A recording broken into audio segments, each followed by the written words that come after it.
Good morning, everybody. Matthew from Captive Audience Comics here. If you watched our last video, you will recall we said there was another box on the way back from CGC that we were going to go through when it came back. And it came in 2 days ago, but things have been crazy here. So we're going to do a quick unboxing and we're going to take a look at what's in there.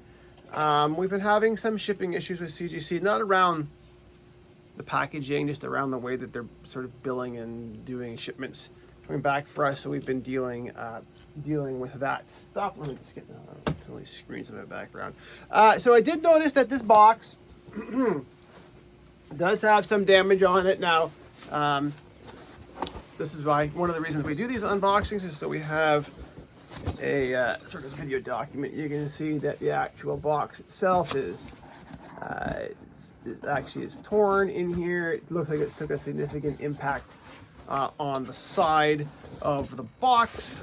Everything else looks fine. Now, I'm not expecting any damage because of the new bubble mailers that they, well, I don't call them bubble mailers, but those padded air envelopes they're now using when they ship these things back. So I'm sure, my gut feeling is that slabs themselves are going to be fine, but we got to keep track of those things. I often wonder how much people pay to get their advertising inside of these things, but who knows? Okay, so let's pull out. Everything today is in one bubble wrap thing, and you can see that the actual bubble wrap thing itself, there's no bursted cells in it, so everything should be fine. So let's take a look here. I do have my list behind me, and I think I have everything in here. I think was pretty much in line. I don't think I saw anything that was out of the ordinary. So let's take a look here. Oh, this is a tight bubble pile. Getting this first one there. Okay, so let me just slide this down here out of the way. That'll be better. Amazing Spider-Man 300 in a 9.6 with the custom label there. Again, a 9.6 is great. It actually is slightly higher than we expected on this one. I think we were looking at a 9.4. It does have a little bit of a corner wear and a color break, but looks pretty good. Slab does not appear to have any issues, so that's a nice copy. I do have to look out for little bits of acrylic inside the cases now, based on that other slab we had that I'm sending back at our own expense to repair. Now, if you followed our last video, you will know that we told you we have a customer with had 6 copies of Incredible Hulk 340. Their last one came, I think their first one came back at a 9.8, second one came back at a 9.4, and I'm sure they will be happy that their third one came back at a 9.8. Obviously with the custom Wolverine logo. We had to go with just the general Wolverine logo. They didn't have that 340 custom anymore, but still, you know, that's nice. Slab appears to be in good condition. Not seeing any issues. I do find that the book's still inside, like the inner wells, they're not like super curvy like Banana Gate, but I do find they still have an sort of, in my opinion, an unacceptable amount of curvature in the book inside of the acrylic case. I do wish they would, at the very least, at the edges of the cases, like they have for square bounds, have some retaining feature here that held the book, so it wouldn't have the ability to curve. So even if due to heat or, you know, pressure changes, humidity, whatever happened, that it couldn't it couldn't do that inside the case. Okay, next. Okay. Now this one, customer had an upcharge on it, which generally speaking, if you get an upcharge, it's usually good news. An Ultimate Fallout 4 in a 9.8. So obviously CGC reserves the right to increase a book to a different tier if they deem that the book was, should have been in a high value or an unlimited value or something like that. We'll do our best to, especially on modern books, to try to get them into the $400 entry level tier. But obviously, in a case like this, it's good. Again, this is a book that has some very, very minor flaws. It's going to be hard to see, but the staples actually have like a little pressure mark on them. And there is some non-color breaking spine ticks that we worked out on the back, but you can see where the paper's creased a little bit. Just a tiny, tiny little bit, okay? We're like half a millimeter. But obviously they're allowing for that. Let me see here. Okay.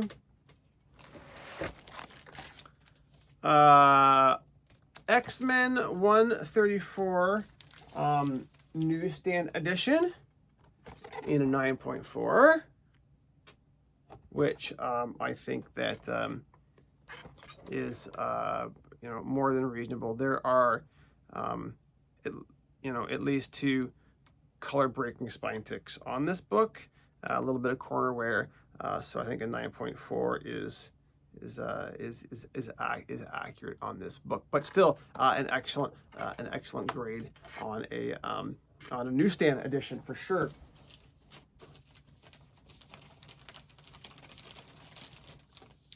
Let me see. I just want to make sure I get my people lined up with their slabs in the right piles. Okay.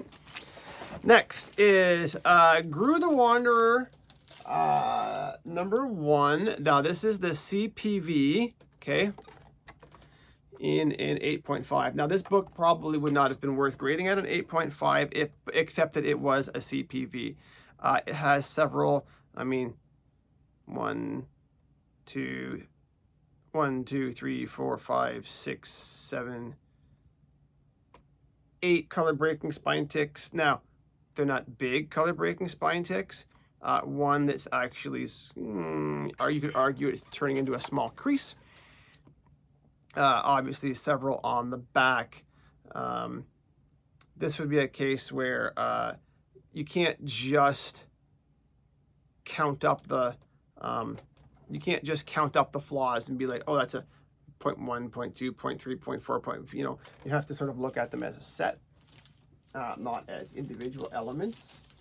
I might take a look at that one quickly. I just want to see if there's a note about an issue on the back that I feel like I see. And I want to see if they say anything about it. So let me quickly take a look at this. Should be this order. Canada, yeah, Gru the Wanderer. Let me take a quick peek at the notes here. Once it verifies that I'm a human, obviously. Yeah, spine stress lines cover crease left center of back cover. And that is not actually what I saw. Oh, yeah, okay. There was. It's right, you probably won't even be able to see it, but right here on the back, there is a, right near the edge of the book, right on the edge of the paper, there's a crease here that looks like the paper folded.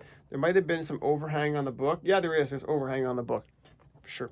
And the overhang caused a crease on the back there. It's funny because I noticed that there is a, I can't tell if it's the well or the book, but there's like a something going on up here in the top left corner. You can kind of see it in the reflection. I can't really tell, but they didn't note it on the grader's notes, so they didn't factor it in to the grading anyway. So okay, next is Amazing Spider-Man 238 CPV. So obviously that's a nice book to have. Now, it's an 8. Again, this would be a case where the CPV is worth grading. Now, this is one of the reasons why I talk about wanting to make those inner wells more stable. I'm going to see if I can show you why. So this book has several spine ticks on it that went fairly deep into the book that we worked on. I don't know if you'll be able to see them, but they're on this side, okay? And obviously we press these things out smooth. We put them in nice 56-point backer boards, the archival bags. We make sure that everything is held in place. They look great. Well, now the book is in a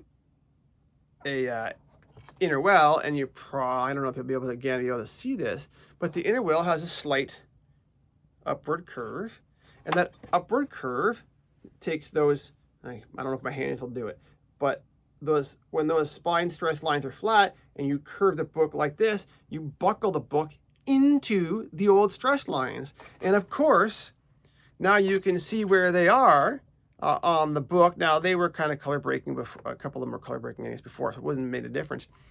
But now you can see them more, expressed more, because you're bending the paper into the crease.